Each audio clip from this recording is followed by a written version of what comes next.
Congratulations nga pala sa winner natin this week. Kaya kung bago ka pa lang dito sa aking YouTube channel, abay mag-subscribe ka na po para makasali ka sa ating weekly pa cellphone giveaways. Dahil nga po tuloy-tuloy ang pamimigay natin ng cellphone. Bilang pasasalamat ko na rin sa mga followers natin sa aking Facebook page, sa mga subscribers dito sa aking YouTube channel, at syempre sa mga nagpa-follow sa aking TikTok account. So anyway, sana mas-support niyo din ako sa ating bagong business. Hi everyone! Again, welcome na naman dito sa aking YouTube channel. Again, this is Iana. In today's video, isang legit na pautangan online yung pag-uusapan natin. Kasi dito pwede kayong makahiram hanggang 200,000 pesos. At ang isa pa sa maganda dito, sa online tayo mag-a-apply mga be. Submit ka ng requirements online at malalaman mo din dito sa kanilang app, may tatawag din sa'yo kung approve ang inyong loan application. Pero bago ang lahat, if declined sa bank and other loan apps, pwede niyong subukan yung ibang options. See the links sa description at sa comment section below. Click the link and apply. Disclaimer, try or apply at your own risk. Let's get back to the topic. Bali, ang pag-usapan nga natin na itong si Uno Bank Digital Bank. Under siya ng Uno Bank. Para nga makapag-apply dito, syempre kailangan natin i-download sa Google Play Store. I-search nyo lang ito, Uno Digital Bank, and syempre kailangan natin i-open, at same with other loan app, kailangan natin maglagay ng ating mobile number. Do you have a referral code or promotional code? Syempre no. What would you like to open? Pero bago ang lahat, para nga makapag-apply kayo dito sa Uno Digital Bank, dapat po 21 years old or at least 21 years old, must not be older than 65 years old upon loan maturity. Dapat daw po yung gross monthly income natin ay at least 20,000 pataas. If employed, must be tenure at least 6 months. If self-employed naman, business must be in operation for at least 2 years. Once nga na gusto natin ituloy, syempre click lang natin yung apply now at identity validation agad-agad. Let us get to know you more by completing the next step. Scan your ID, take your selfie, fill out details. Click lang natin yung let's get started para simulan nga. Please choose the type of ID from the selection below. So, ang ginamit ko ay UMID ID. Meron silang facial recognition. Scan face tips and position your face within the frame. Make sure it's clear and bright enough. Tignan natin yung scan face at dito mga beshies, nakapag-create na ako ng account. So, kung makikita nyo sa taas, mayroong nakalagay na savings, time deposit, at loans. So, available balance zero, syempre, kasi kikreate ko nga ng account ko dito sa Uno Digital Bank. Okay, so para makautang tayo dito mga beses, huwag na natin pakialaman yung nandyan sa baba na add money, send money, get money, and pay bills. Kasi, ayan yung mga iba't ibang features nga na kung saan pwede nyo magamit itong si Uno Bank.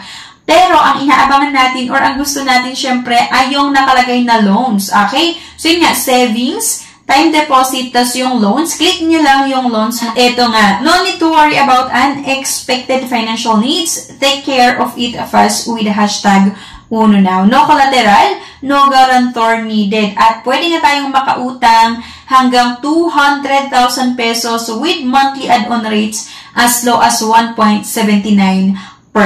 Okay? Mababa din ha yung interest nila na 1.79% per month. Yun lang with other bank talaga na nag-range or yung interest nila ay nag-range ng 1.49 to 1.79%, 1.89%, 1.9%, ganon. So, dito naman daw kay Uno Bank, interest rate or monthly add-on rates as low as 1.79%. Kapag i-click nyo yung apply now, eto nga, Uno Now Quick Cash Loan, real-time approval and disbursement, no income document required, no collateral or guarantor needed, and flexible and convenient payment terms. Allow Uno Digital Bank to access this device location. Click lang natin yung while using the app, syempre. Open an Uno Now loan account in 4 easy steps. Number 1 ay review and private information. Number 2, summary of information. Number 3, loan offer and availment. Number 4, yung loan agreement. Click natin yung start now para makapag-proceed at kailangan nga nating sagutan itong personal and contact details. First name, middle name, last name, birthday, place of birth, at syempre yung nationality. At next ay yung employment details, yung employment status, employment type, nature of work, employer name, industry type, At sumunod naman ay syempre yung zip code at region. Employment and financial details. So, once nasagutan nyo lahat, mag-click nyo lang yung may nakalagay na confirm dyan sa baba and makikita nyo na we are processing your information. So, dito mga beshies, hanggang 200,000 nga yung pwede nating mahiram. Pero syempre, subject for Uno Digital Bank Policy and approval. Kung makikita nyo, pwede tayong maaprubahan hanggang 50,000 pesos, yung mga iba pa nga 70,000 pesos yung naaprubahan sa kanila kahit first time nila na umutang dito. Yung mga iba talagang naaprubahan sila ng 200,000. Nakadepende rin kasi yung i-approve ni Uno Bank doon sa mga details nga na na-submit natin. Ang maganda dito ay mahaba yung payment terms na offer nila kasi nga hanggang 36 months din or 3 months. So, para nga makapag-apply kayo dito, ito lang yung mga requirements. Applying for your hashtag Uno now is easy. To get started, just prepare these 3 simple requirements. Contact details. Input your active mobile number and email address to start your application and to serve as our means to contact you. Number 2, yung valid ID. One valid ID is enough. Scan any ID you have. Remember, it must include the following details: ID number, gender, and civil status. Number 3 ay yung selfie. Part of the eKYC process is to ensure that the account is protected and the applicant exists as proof of life take and blah blah blah. So, your loan journey, step 1, syempre ay yung product selection. Select the loan product you want to apply for. Enter your mobile number, ayan, and validate it using the one-time password or OTP provided. And then number 2, consent and user verification. Kailangan nating basahin yung terms and condition carefully and accept once understood, and if you agree for identity verification, provide a valid ID, a selfie, and a liveness check via Zolo's Deep Scan. Number 3 nga po yung initial profile assessment. Number 4 yung profile completion and declaration. At number 5 nga po yung approval and registration. Review the approved loan terms and select if you wish to proceed. If yes, register and set a password and passcode. Upon availing, proceed will automatically be credited to your Uno savings account. So, napakabilis lang mag-apply dito mga besya.